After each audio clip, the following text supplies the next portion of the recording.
మెదక్ జిల్లా కొల్చారం మండలం పోతంశెట్టిపల్లి సంగాయిపేట గ్రామాల్లోని ప్రభుత్వ ప్రాథమిక పాఠశాలలో అమ్మ ఆదర్శ పాఠశాల పనులను జిల్లా కలెక్టర్ రాహుల్ రాజ్ పరిశీలించారు. ప్రభుత్వ పాఠశాలలో అన్ని రకాల మౌలిక వసతులు కల్పించడంతో పాటు విద్యార్థులకు ఎలాంటి ఇబ్బందులు కలగకుండా వసతులు ఏర్పాటు చేయాలని అధికారులకు సూచించారు. జిల్లా వ్యాప్తంగా 562 అమ్మ ఆదర్శ పాఠశాలలో అభివృద్ధి పనులు కొనసాగుతున్నాయని, ఇప్పటి వరకు 60% పనులు పూర్తయ్యాయని, జూన్ 12 నాటికి పనులను వేగవంతంగా పూర్తి చేసి విద్యార్థులకు అందుబాటులోకి తీసుకురావాలని ఈ సందర్భంగా కలెక్టర్ సూచించారు.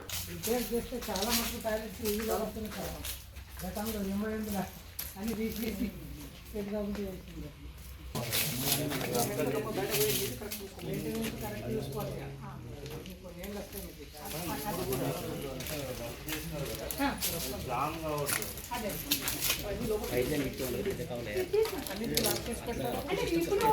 మరిన్ని అప్డేట్స్ కోసం మా ఛానల్ని సబ్స్క్రైబ్ చేయండి.